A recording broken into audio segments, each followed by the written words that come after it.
La ministre de la Justice le met en garde, organiser son insolvabilité est un délit. Bonsoir Richard Malka, merci d'être avec nous. Alors Richard Malka, 40 ans, avocat et scénariste ou l'inverse.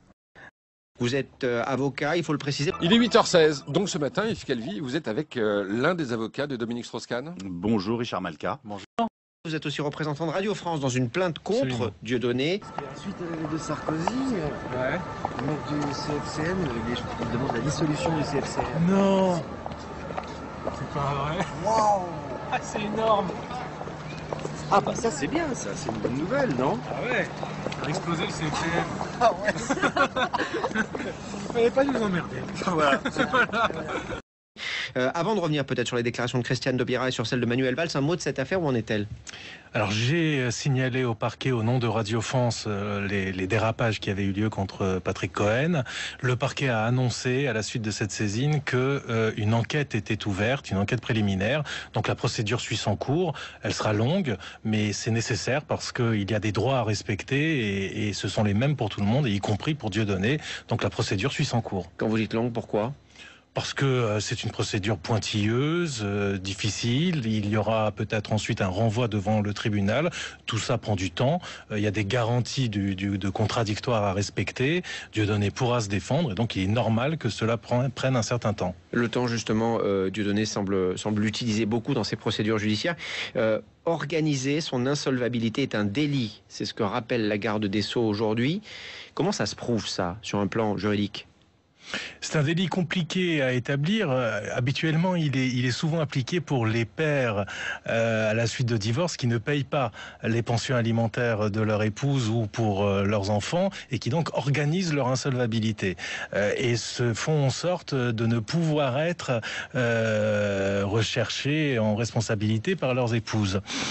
En l'occurrence, il s'avère quand même, c'est lui, que ce pseudo-humoriste engrange des recettes considérables. Les places sont chères.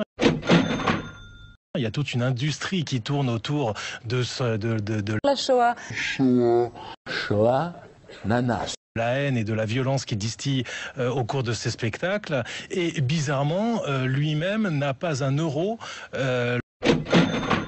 lorsqu'il s'agit de payer ses condamnations pécuniaires. Donc il y a là un problème sur lequel, là encore, la justice va enquêter, parce qu'il est anormal qu'un citoyen ne paye pas ses condamnations aux amendes, à des dommages et intérêts,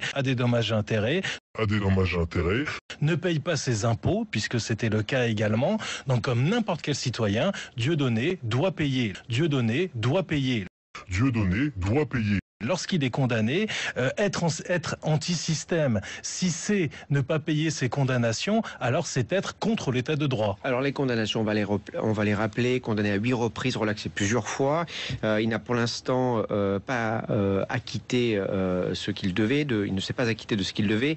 Total cumulé de ses condamnations, 65 000 euros, dont plus de 37 000 en condamnation définitive. Qu'est-ce que peut faire l'État concrètement? Je vous pose la question après les réactions qu'on a entendues aujourd'hui. Plus globalement, la démocratie, ça consiste pas à permettre aux ennemis de la démocratie de s'essuyer les chaussures dessus sans aucune réaction. Plus globalement, la démocratie, ça consiste pas à permettre aux ennemis de la démocratie de s'essuyer les chaussures dessus sans aucune réaction. L'état de droit a des armes et doit les utiliser à l'encontre de ceux qui ne respectent pas leurs devoirs. L'état de droit a des armes et doit les utiliser à l'encontre de ceux qui ne respectent pas leurs devoirs. En l'occurrence, il y a des armes, il y a des moyens. On poursuit pour organisation d'insolvabilité, effectivement. On peut poursuivre... Mais qui poursuit là, en l'occurrence? Le ministère public, d'accord, le parquet, parce que là, les pour l'instant, procureurs. officiellement, en tout cas, aucune plainte n'a été déposée. Non, mais le ministère de la Justice a évidemment le pouvoir de déclencher des enquêtes à l'encontre de tout citoyen qui ne respecte pas ses devoirs. L'état de droit a des armes et doit les utiliser à l'encontre de ceux qui ne respectent pas leurs devoirs.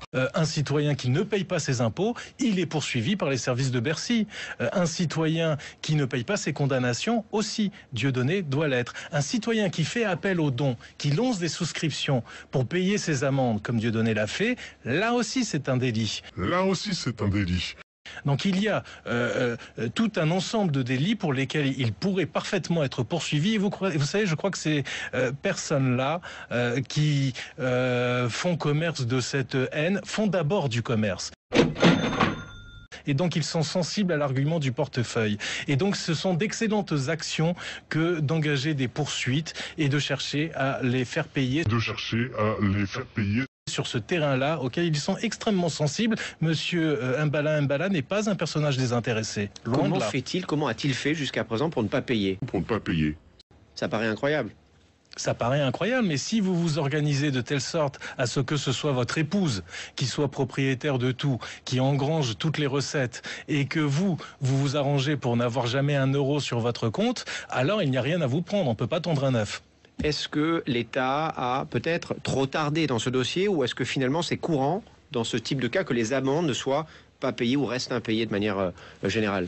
Non, ce n'est pas courant. Écoutez, je crois que au travers des réactions de Manuel Valls et de Christiane Taubira aujourd'hui, ces deux ministres disent avec un certain courage et un grand sens des responsabilités, et de manière remarquablement écrite et pensée ce matin même pour Christiane Taubira, que c'est notre humanité à tous qui est agressée. Par ces propos de Monsieur Mbala, et que nous devons réagir lorsque quelqu'un monte sur scène pour regretter la disparition de Chambre à gaz. Parce qu'on en est là.